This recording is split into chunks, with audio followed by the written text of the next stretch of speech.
Mas Burhan dengan terawangannya, menerawang melihat bukan hanya surveyor kita. betul dari warna baju yang dikenakan oleh para paslon. Apakah memang benar, terutama tadi ya Pak Yasin ya, benar-benar memang mau mencirikan representasi dari kaum santri begitu? Ini Bagaimana Mas? Mas Bedowi. Nah itu dia, bagaimana Mas Bedowi? Ya memang beliau kan memang lahir dari pesantren. Ya. Dan juga dari partai P3 dan putra dari seorang ulama besar di Jawa Tengah. Bahkan masyhur ke tingkat nasional juga. Bahkan sampai ke internasional, sampai beliau meninggalnya di Mekah kan begitu. Reputasinya cukup disegani lah. Dan itu dipahami betul oleh Gus Yassin. Apalagi secara psikologi politik di Jawa Tengah, ceruk pemilih untuk kalangan santri itu juga signifikan. Bahkan juga kalau kita urai, pesantren-pesantren besar kan juga banyak di Jawa Tengah. Ulama-ulama harismatik juga banyak di Jawa Tengah. Dan selain itu memang ciri itu boleh juga kalau dikatakan tadi itu untuk menambah konfidensi dalam hal psikologis, boleh juga misalkan Pak Lutfi menampilkan dirinya tidak perlu pakai peci, termasuk di gambaran di kertas suara nanti kan. Dan itu kan juga pilihan-pilihan strategi yang dipilih oleh tim pemenangan, bagaimana masyarakat Jawa Tengah itu aware terhadap pasangan Lutfi Yassin ini, yang memang sudah cukup banyak pengalaman ya. Pak Lutfi meskipun beliau berasal dari kesatuan yang tadi dikatakan sama lah dengan Pak Andika, tapi kan bergeraknya Pak Lutfi itu bukan di militer, lebih berhadapan dengan masyarakat karena memang ada pemisahan antara TNI dan Polri dan tiap hari bergulat dengan kebutuhan kehidupan masyarakat. Jadi sangat paham terhadap hal dinamika yang berkembang di masyarakat khususnya di Jawa Tengah. Apalagi beliau 16 tahun karirnya ada di Jawa Tengah. Dan mulai dari beberapa wilayah, dari beberapa kabupaten, dari Kapolres, masuk juga ke Polda, terakhir perangkat di Polda Jateng sebagai komandannya, sebagai Kapolda tentunya. Potret masyarakat Jawa Tengah beliau sangat paham. Walaupun sempat juga jadi Irjen Kemendak ya, beberapa saat kan? Itu kan tour of duty.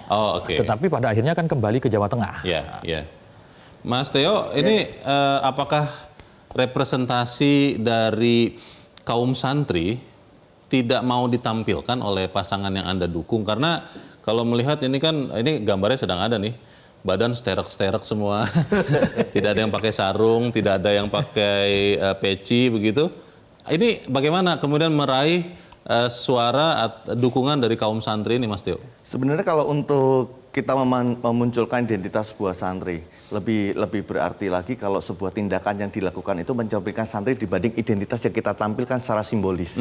Dan hal itu yang sudah selalu dilakukan oleh beliau berdua, Andika dan Hendy, yang selalu menampilkan sisi-sisi santri yang humanis, santun, sopan, berbudaya dan agamis dari tingkah laku dan perilaku dibanding simbolis pakaian yang dikenakan.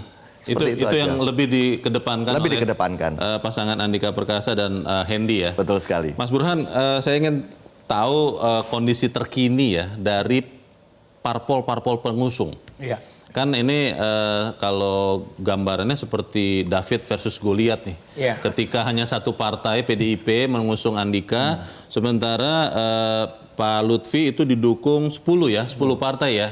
Ini apakah memang masih tetap 10 lawan 1 atau dalam perkembangannya karena melihat situasi nasional sudah tidak lagi 10, mungkin jadi 9, mungkin jadi 12 atau bagaimana? Begini, kalau kita mengikuti aturan formal kan mengacu pada partai mana yang mengusung paslon waktu mendaftarkan ke KPUD. Dan dari situ sebenarnya kalau dukungan solid antara partai-partai yang mendukung Pak Lutfi dengan Gus Yassin itu berdasarkan pilihan 2024 kemarin, itu harusnya Pak Lutfi dan Gus Yassin mendapatkan elektabilitas 73%. Seharusnya, karena partai-partai yang mendukung Pak Lutfi, ada Golkar, ada Gerindra, ada Demokrat, ada PKS, ada PKB, ada P3, dan seterusnya itu total jenderal itu 73%. Sementara kekuatan pendukung partisan dari Pak Andika, yaitu PD Perjuangan, meskipun mayoritas di Jawa Tengah, tetapi hanya 27%. Nah ini kalau mengikuti teori straight ticket voting, itu pilihan antara keputusan elit partai dengan basis konstituen masing-masing, itu harusnya 73% ya pendukung Pak Lutfi hari ini. Tetapi bahkan di survei LSI DNJA yang menyatakan bahwa Pak Lutfi unggul signifikan, itu perolehannya juga di bawah 50% untuk Pak Lutfi. Artinya kan banyak pemilih partai-partai pendukung Pak Lutfi itu yang bocor ke Pak Andika. Teorinya ada itu. Tidak nurut kepada garis partai. Tidak. Nah, apakah itu sering terjadi dalam kasus pilpres atau pilkada? Sering. Ini fenomena split ticket voting di mana putusan elit partai tidak serta-merta diikuti oleh basis masanya. Salah satu penyebabnya adalah tingkat party ID yang terlalu lemah. Orang yang merasa dekat dengan partai itu lemah. Yang kedua, terjadi personalisasi politik kita, sehingga calon itu lebih penting ketimbang partai. Figur orangnya.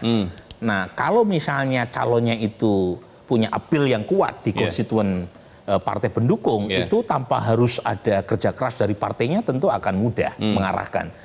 Dan saat yang sama berhasil mencuri dari basis partai pendukung partai lain.